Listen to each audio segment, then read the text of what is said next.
it don happen ó ti ṣẹlẹ̀ matter don scatter ṣó tó báyìí èyí tẹ́ lọ gbọ́ ọmọ àlè níjẹ́ ní ọmọ àlè níjẹ́ ọmọ àtọ́lúbì níjẹ́ ọmọ àlè president wà bá wa ṣó tó báyìí ẹ̀ ń rẹ́kẹ́ ẹ̀ ń gẹ́zẹ́ tiẹ̀ you are planning bàbá Jagaban ẹ̀yin lẹ padà dàlú irú Bọ́lá Ahmed Tinubu bàbá wa ẹgbà tuwálé ṣọ́nsà for you ẹ finally da Nigeria rù na jẹ́jẹ́jẹ́jẹ́ we sit down for southwest na you go bring ọmọ àlè níjẹ́ come meet us ṣótán you are planning. God made you the king of all slaves in Lagos State. Ọlọ́run fi Èkó wa lẹ́rú báyìí. Àrọ́rọ̀ sọ à complain. Ẹ̀yin ni bàbá Èkó kò tẹ́yìn lọ́rùn. Ẹ fẹ́ di bàbá federal. Ṣótọ́ yín ẹ obi tí Buhari gbà yọ sí yín. Buhari is now saying you cannot sit down in Lagos and be dictating what will happen up there. Ẹ̀yin lẹ fà. Ẹ̀yin lẹ mú Tinubu Buhari wá. Tí ó bá jẹ́ bẹ́ẹ̀, ibo làwọn Yorùbá ti fẹ́ máa dìbò fáwúsá. Àmọ́ nítorí pé ẹ̀yin náà ní template and plan ẹ̀yin master planner àbí and plan you want to succeed the successor ẹ ti padà jẹ wárùn ó tán ibo ló kù sí lára wa báyìí wetin remain for our body Buhari tó jẹ́ pé inú ẹ̀ dí from day one Buhari's heart mind he block kakaraka báyìí ni the man that cannot forgive he has unforgiving spirit he is inhuman he does not have sympathy. He is a dictator. He does not understand. They want to make everybody slaves like they are. You one man out of millions of people, you said something that is so insensitive and they politely took off your post. You said you are insulting. Who the hell are you that they are insulting? Are you the one who created jobs for people on Twitter? Are you the one who has been feeding unemployed, educated citizens? You people did not create jobs. You did not maintain anything in this country. Now, Nigerians have taken their destiny into their hands and have started feeding and daily bread for themselves. And because you feel insulted, because you do not even understand. Once or no, only the presidency and the president. And they don't rule. You know the blame you. Tí ó bá ń ṣe Baba Lai Mohammed apari aditi afoloju àwọn politicians jegudujera. He might qualify positions that people don't qualify for. They will use it as political compensation. Wọ́n compensate yín ẹ̀yin náà ẹ dúró táwọn Yorùbá ẹ sọ gbàgbàgbà okay ẹ súnmọ́ bí torí ṣe lábàáyé kò sí kọ́tẹ́ lè fi wá ṣe ẹjẹ́ ìjókòó. How was the way forward? Bring my camera close don't gbọ́ mi dáadáa. Àwọn bàbá àgbà yàtọ̀ wọ́n ti bọjọ́ ọ̀la àwọn ọmọ wa jẹ́ báyìí sìn. Ó yá ẹ̀yin ọba meeting in Abuja today. Ó yá ẹ̀yin governor wọ́n ti surround wa báyìí kí la fẹ́ ṣe? What do we do? Let's all go back to the drawing board. Shebi, we are telling you that you people should stop being greedy.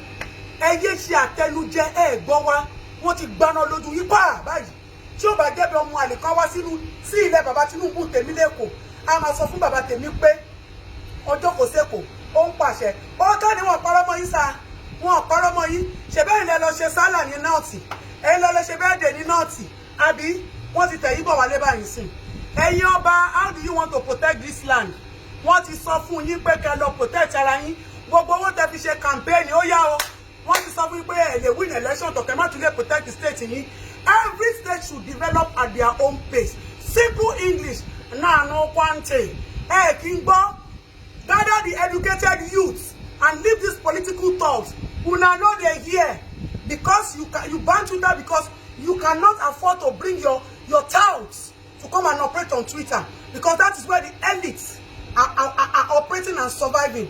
So tán yín báyìí wọ́n ṣì mú bẹ́ẹ̀ ṣì ń bọ́ ẹ̀ tí ì rí kankan ìdí Buhari máa fẹ́ ojú yín rí nítawọn àlè yẹn máa fi ojú yín rí wọ́n ní master plan wọn ilẹ̀ ẹ̀gbọ́n kálẹ̀ ẹ̀gbọ́n ni ẹ̀ ní gọ̀ṣúọ̀ tẹ̀lé wọn ẹ̀yin leaders wa ṣé nǹkan táwọn bàbá wa fi tó ń fi ilé ayé lẹ̀ fún kẹfí wá dára rè ẹ fẹ́ gbọ́jọ́ ọ̀la ọmọ tiwa jẹ́ nítorí pé gbogbo àwọn ọmọ tí ẹ ti fix wọn Ṣèyí slaughtered Lai Mohammed son slaughtered gbogbo ọmọ yìí perfectly slaughtered in the best positions and where the best sources of money is coming from.